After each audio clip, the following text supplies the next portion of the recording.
il y a tous les corps de contrôle, il y a tous les mécanismes de contrôle pour une gestion saine des deniers publics. Le cadre est clientélisé. Si vous prenez par exemple tous les rapports convergent sur la table du président de la République. Et c'est le président de la République qui apprécie de l'opportunité de déférer les rapports devant la justice. Donc ça veut dire que à la limite l'institution présidentielle dafay nekk benn site de rationalisation du clientélisme. Ça veut dire que tant que yaa ngi ànd ak président bi mun nga def lépp lu la neex dara du la ci fekk soo àndul ak président bi on peut t'envoyer en prison à tout moment.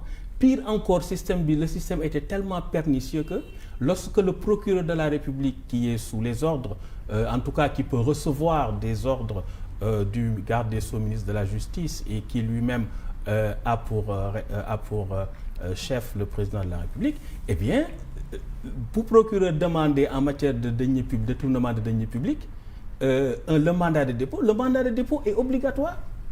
Pourtant mënuñu wax ne nit ki dafa am présomption d'innocence ba pare ñu ne quand le procureur qui est parti au procès demande le mandat de dépôt est obligatoire. Loolu bokk na ci ñi nga xamante ne war nañ ko joyanti. Donc dafay mel ni président bi moo nekk ki nga xam ne dafa nekk ci kaw di buum yi pratiquement ku far ak moom ñu protéger la ku farul ak moom ñu dal sa kaw. Donc loolu ñu ne yoo xamante ne war nañ ko joyanti. mais concernant les rapports de la CENTIF dafay transmettre au procureur. Et pour éviter un blocage, le procureur a l'obligation au bout de 3 jours de transmettre à un juge d'instruction. Mais pourquoi sur 43 rapports en 2022, autant de rapports en 2023, ci dossier benn la ñu déggee le traitement d'un rapport de la CENTIF? Et puis où sont tous les autres rapports yi nga xam ne CENTIF def na ko transmettre ko procureur transmettre ko juge d'instruction? Waaw, mais en fait je pense que loolu peut-être benn défaut boo xamante ne la ci parquet bi ni muy doxee la peut-être. Loolu xam nga dafay am benn mën na am une institutionnalisation de mauvaises pratiques, c'est-à-dire ñu tàmm doxale nenn ba nga xam ne quand il y a une innovation les acteurs duñu mën a saisir cette opportunité de l'innovation. Donc aussi loolu mën na nekk benn conditionnement organisationnel, même un conditionnement mental et un conditionnement intellectuel. Donc pour revenir sur la réduction des comptes, moi je disais que cette réduction des comptes il faut mu am parce que sinon on risque c'est l'effondrement de l'État qu'on risque d'avoir et ça ce n'est pas acceptable. On en est là. Donc non mais bu ñu continuer noonu di nëppal di kii non bu ñu wax dëgg bi nañu def nii dikki dañu jékki-jékki affaire bi màgg parce que ça ne peut pas continuer. Entreprise boo xam ne 15 personnes la mën a jël ñu ne dañ ci def 100 di leen fay te ñoom liggéeyu ñu dara le xaalis boobu fu muy jógee kan moo koy liggéey. Il faut qu'on sache que on ne peut pas développer le pays si on ne travaille pas. Ça c'est un impératif. Léegi beneen aspect reddition des comptes bi mooy lan mooy ñu moytu la politisation. Des dossiers. La politisation des dossiers maanaam jël politique laxas ko ci li nga xamante ne mooy reddition des comptes. Mais booy xool la plupart du temps sous Diouf et sous Wade la reddition des comptes dañ ko politiser woon. Diouf en mettant en place la CREI c'était pour tenir en respect les barons ñi nga xam ne ils étaient rompus à la politique politicienne. Quand Wade est arrivé avec les audits c'était pour organiser une transhumance à une échelle industrielle. Quand le président Sall bi mu ñëwee visé wul rapport, le président Sall avait visé intuitu personnel des gens 25 dignitaires. Donc loolu c'est personnel mais ñii bi ñu ñëwee lan la ñu visé ay rapport te rapport yi ñu visé du rapport yoo xam ne ñoom ñoo ko def ay rapport yu ñu fi fekk la ñu ne léegi dañu jël rapport yi nga xam ne moom lañ fi fekk ñu jébbal ko yoon mais visé wu ñu intuitu personnel benn personnel la kii dañ koy poursuivre parce que dañ ko def ci benn liste ça loolu kenn gisu ko fi. Donc je pense que cette reddition des comptes elle est essentielle mais elle doit aussi s'accompagner du respect des droits et libertés des mises en cause. Ñi nga xamante ne dañ leen tuumaal waruñu salfaañe seen ak seen yelleef parce que dañu am présomption d'innocence ay gor lañu ay doomu gor lañu donc waruñu leen tuumaal noonu jeter leen en pâture ou à la vindicte populaire. Et sur la mise en œuvre des recommandations des assises de la justice fan yii yëpp démb rek j'ai reçu Mounour aussi mu ngi doon interpeller le président de la République ci ay points fondamentaux yoo xam ne par exemple la mise en place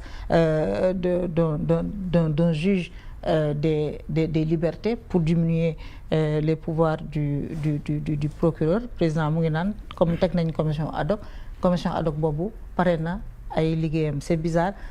Pas plus tard que ce matin, j'ai discuté avec quelqu'un koo xam ne il connaît très bien, il a eu à gérer mu ne le jour où un gouvernement se donnera la peine de réformer la justice, dinañu régler problème yu bari Sénégal. Le problème qu'on a, c'est que les gouvernances dañuy jege rek wala ñu commandité ay documents, mais duñu participer ci mise en œuvre bi.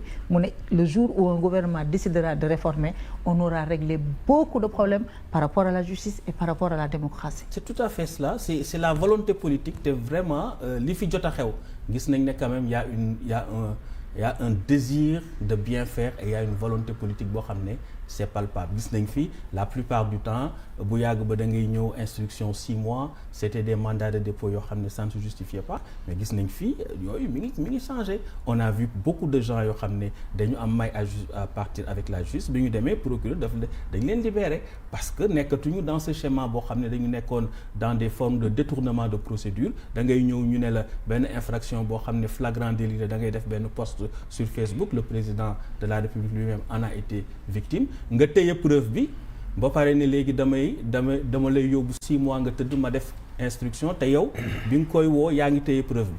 Donc loolu c'est un détournement de procédure. Mais gis nañ fi ñu accusé d'injure publique à l'encontre de personnalités gouvernementales ñu yóbbu leen instruction. Non, ça c'est illégal.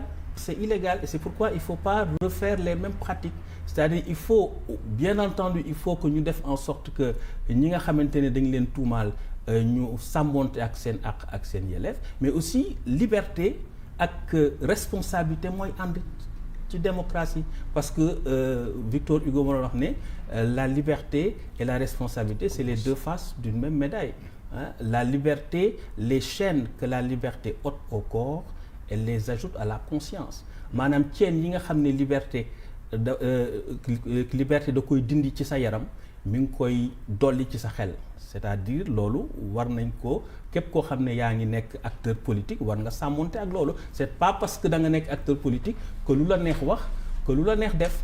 Loolu war nañ ci bàyyi xel parce que dafay participer ci rationaliser jeu politique bi, dafay participer aussi ci pacifier. Et puis booy xool problème yi ñu am yëpp Sénégal yaa ngi koy wax sànq ci réforme démocratie, mais en réalité problème compétition politique la ñu am. Li am nii yëpp affaire kii du warul nekk candidat fexe ba galgal kii jàpp jël doole nguur gi di dal ci nit, problème compétition démocratique la ñu am. Donc ça veut dire que bu ñu fexee ba compétition bi transparente, compétition bi loyale, ñi war a bokk ñu xam ne doole askan wi la kenn waru ko jël di ko dóor ci kaw nit ñi. Je pense que mën nañu régler comme tu dis la majeure partie non. Mais autant il y a des efforts qui sont en train d'être consentis pour l'indépendance de la justice, mais est-ce que cette loi d'amnistie dont on vient d'interpréter le contenu, est-ce que loolu mënul nekk application bi ak ni ñu ko concevoir, est-ce que mënul nekk une tâche pour ñoom seen ambition pour la justice, le respect des lois et règlements, parce que beaucoup de juristes, beaucoup d'initiés parlent de modification à la place d'une interprétation et d'une volonté de soustraire certains à l'application de la loi, alors que la loi, elle doit être générale et impersonnelle. Waaw, en fait loi d'amnistie bi dafa poser ay problèmes yu bëri. D'abord am na ay problèmes juridiques ak problèmes politiques. C'est-à-dire sur le plan politique, on ne peut pas comprendre que ñu taal université bi, taal CESTI, mu am ñoo xam ne taal busu yaraax bi nga xam ne ay ñaari xale ñoo ci lakk bu xëm. Donc c'est des faits extrêmement graves. Mënuñu comprendre aussi ay manifestants ñu tirer à bout portant ci ay doomu jàmbur ñu daanu yem fa. Ça c'est inacceptable ba ñu dem boog près de 80 morts. Donc loolu yëpp su xewee mu am booy xool débat bi ni mu demee à peu près il y a un consensus qui se dégage. Ça veut dire que y a des gens yoo xam ne ils n'appartiennent pas aux forces de défense et de sécurité yore ay armes di tirer. Au moins ñaari camp yëpp wax nañ ko, benn camp bi dañu ne c'est des forces occultes, beneen camp bi ne c'est des nervis.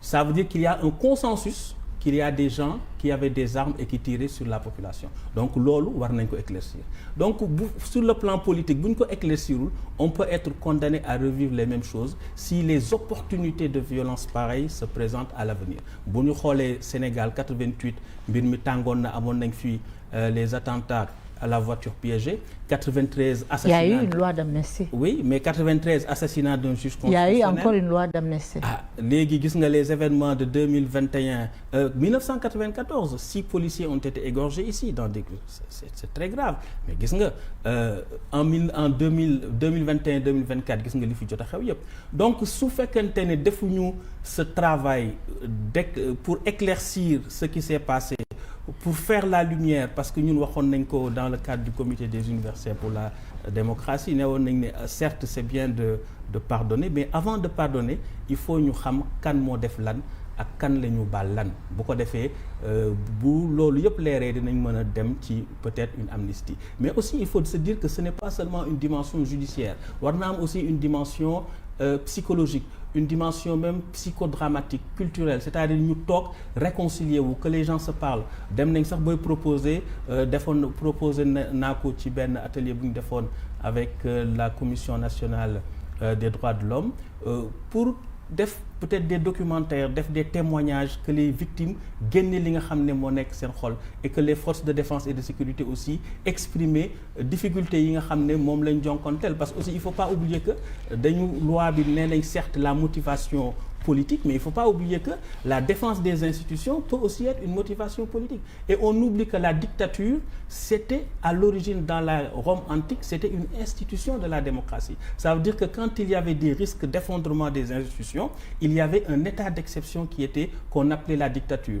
état d'exception yooyu mooy survivre à travers le régime de l'état d'urgence de l'état de siège à travers les pouvoirs exceptionnels du président de la République article 52 de la Constitution sénégalaise article 16 de la Constitution française la théorie des circonstances exceptionnelles en droit administratif donc yooyu yëpp day wane ne la défense des institutions c'est aussi important parce que balaa nga naan naam ne fa bu institution yi nërmbeeloo eh bien les conséquences sont extraordinaires. Mais comment faire pour ne pas donner l'impression qu'on amnistie des casseurs des délinquants, des gens qui s'attaquent aux institutions, qui s'attaquent à l'État et qu'on essaye peut-être d'entacher la dignité de gens qui étaient là pour défendre les institutions. C'est pourquoi je dis que c'est une question très très complexe et qu'on ne peut pas avoir un règlement tout simplement judiciaire, juridictionnel et judiciaire. C'est moo tax ma ne la war nañ dem peut-être vers d'autres possibilités yoo xam ne c'est culturel, c'est psychologique, c'est psychodramatique, etc. Mais pour en revenir à la dimension technique de cette loi portant amnistie, ou en tout cas cette loi interprétative ou modificative, c'est selon.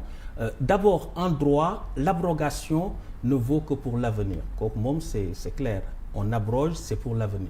C'est-à-dire que li nga xamante ne moo nekk suñu kanam loolu la abrogation loolu la loi di jëriñ et puis am na benn principe boo xam ne en matière pénale c'est le principe de la non-rétroactivité des lois pénales plus sévères donc une loi pénale plus sévère ne peut pas rétroagir dégg naa ñuy wax souvent la loi pénale il peut y avoir des lois expressément rétroactives mais ça c'est valable en matière civile.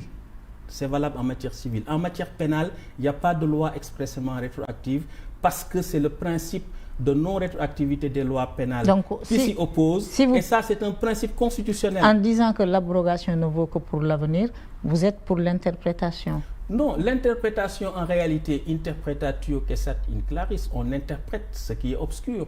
Or, la loi d'amnistie de mars 2024. De 2024, elle est déjà claire. Elle parle de toute infraction criminelle et délictuelle. Et correctionnelle. Voilà. Donc ça c'est clair. Et la loi le dit dans l'exposé des motifs et l'article premier également le précise. Deuxième chose, c'est que le cadre temporel est précisé. Dañu ne 1er février 2021 ba 25 février 2024. Donc là c'est déjà clair. Donc quand on veut clarifier quelque chose qui est déjà clair, on n'est plus dans la clarification. Maintenant si on se dit que Sénégal dafa signer ay convention yooyu dafa nekk convention yoo xam ne c'est contre la torture, convention yoo xam ne c'est la déclaration des droits de l'homme et du citoyen de 1948, c'est le pacte des droits civils et politiques de 1966. Mais quand tu adaptes la loi par rapport à ces conventions, mais vous êtes en train de rectifier la loi ou de la corriger.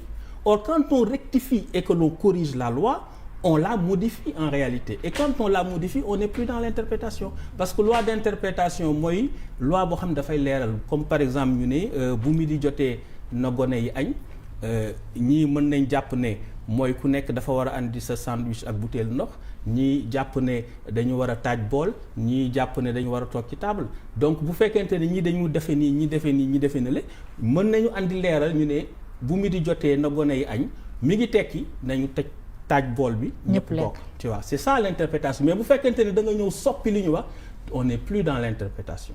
Et ça, je pense que mënoon nañu peut-être sur le plan légistique jaare ko neneen, c'est-à-dire tout simplement dire que la loi d'amnistie a posé une règle